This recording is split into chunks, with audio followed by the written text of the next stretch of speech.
ಇದೊಂದು ಏನು toll gate, 4 ಕಂಬ ಮತ್ತು 2,000 ರೂಪಾಯಿಯ ಒಂದು 20 ಸೀಟ್ ಹಾಕಿ ಒಂದು ಮಾಡಿದಂತ ಒಂದು ಸೆಡ್. ಏನು KGF ಫಿಲ್ಮ್ ನೋಡಿದ್ರೆ ಗೊತ್ತಾಗ್ತದೆ ಇಂಥ ಸೆಡ್ ಇದೆ. ಈ ಸೆಡ್ ಹಿಡ್ಕೊಂಡು ಇವರಲ್ಲಿ ವಸೂಲು ಮಾಡ್ತಾ ಇದ್ದಾರೆ. ನಮ್ಗೆ ಇದನ್ನು ತೆಗೆದು ಬಿಸಾಡ್ಲಿಕ್ಕೆ ಜಾಸ್ತಿ ಸಮಯ ಬೇಕಾಗಿಲ್ಲ. ನಾವು ಕಾನೂನನ್ನು ಮೀರಿದಂತ ಯಾರಾದ್ರೂ ಸಾರ್ವಜನಿಕರಿದ್ರೆ ಅವನನ್ನು ಮೈ ಮುಟ್ಟುವಂತ ರೈಟ್ಸ್ ಕೊಟ್ಟದ್ದು ಅಂಬೇಡ್ಕರ್ ಕೊಟ್ಟದ್ದು ಪೊಲೀಸರಿಗೆ ಮಾತ್ರ, ಆ ಗೂಂಡಾಗಳಿಗೆ ಕೊಡ್ಲಿಲ್ಲ. ಯಾರಾದ್ರೂ ಒಬ್ಬ ಸಾರ್ವಜನಿಕರ ಮೈ ಮುಟ್ಟಿದ್ರೆ ನಿನ್ನ ಚಡ್ಡಿ ಜಾರಿಸಿದ್ರೆ ಗ್ಯಾರಂಟಿ, ಅವನ ಚಡ್ಡಿ ಜಾರಿಸಿ ಪೊಲೀಸರ ಮುಂದೆ ಹೇಳ್ತಿದ್ದೇವೆ. ಖಂಡಿತವಾಗಿಯೂ ನಿನಗೆ ಧರ್ಮದೇಟು ನಮ್ಮ ಮಹಿಳೆಯರು ಕೊಡ್ತಾರೆ.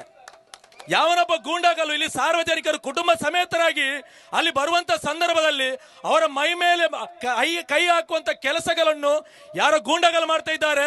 ನೀವು ಅರ್ಥ ಮಾಡಿಕೊಳ್ಬೇಕು, ಇಲ್ಲಿ social democratic party of India ಎನ್ನುವಂತ ಒಂದು ಪಕ್ಷ ಇಲ್ಲಿ ಬ್ರಹ್ಮರ ಕೊಟ್ಲು ಮತ್ತು ಬೀಚ್ ರೋಡ್ ಅಲ್ಲಿ ಇದೆ ಎನ್ನುವಂತ ನೀವು ಅರ್ಥ ಮಾಡಿಕೊಳ್ಳಿ. ನೀವು ಅದನ್ನು ಅರ್ಥ ಮಾಡಿಕೊಂಡು ಮುಂದಿನ ದಿನಗಳಲ್ಲಿ ಮತ್ತೊಮ್ಮೆ ಎಚ್ಚರಿಕೆ ನೀಡುತ್ತಿದ್ದೇವೆ. ಮೈ ಮೇಲೆ ಕೈ ಹಾಕುವಂತ ಕೆಲಸವನ್ನು ಮಾಡಿದರೆ ನಿಮ್ಮ ಮೇಲೆ ಪ್ರತಿರೋಧ ಮಾಡುವಂತ ಅವಕಾಶ ಬಾಬಾ ಸಾಹೇಬ್ ಅಂಬೇಡ್ಕರ್ ಕೊಟ್ಟಿದ್ದಾರೆ. ಅದು ಮಾಡಿಯೇ ತೀರ್ತೇವೆ ನಾವು, ಅದು ಖಂಡಿತವಾಗಿ ಮಾಡಿಯೇ ತೀರ್ತೇವೆ.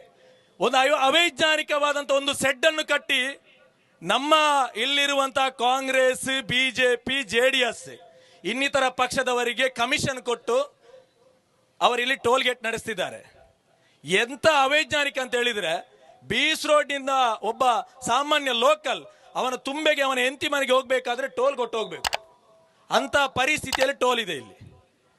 ಅಂತ ಪರಿಸ್ಥಿತಿ, ಒಬ್ಬ ಇಲ್ಲಿ ಆಂಬುಲೆನ್ಸ್ ಬಂದು ಇಲ್ಲಿ ಕೆಟ್ಟು ನಿಂತ್ರೆ ಒಂದು ರೋಗಿ, ಇಲ್ಲಿ ಒಂದು ಆಂಬುಲೆನ್ಸ್ ಇಲ್ಲ.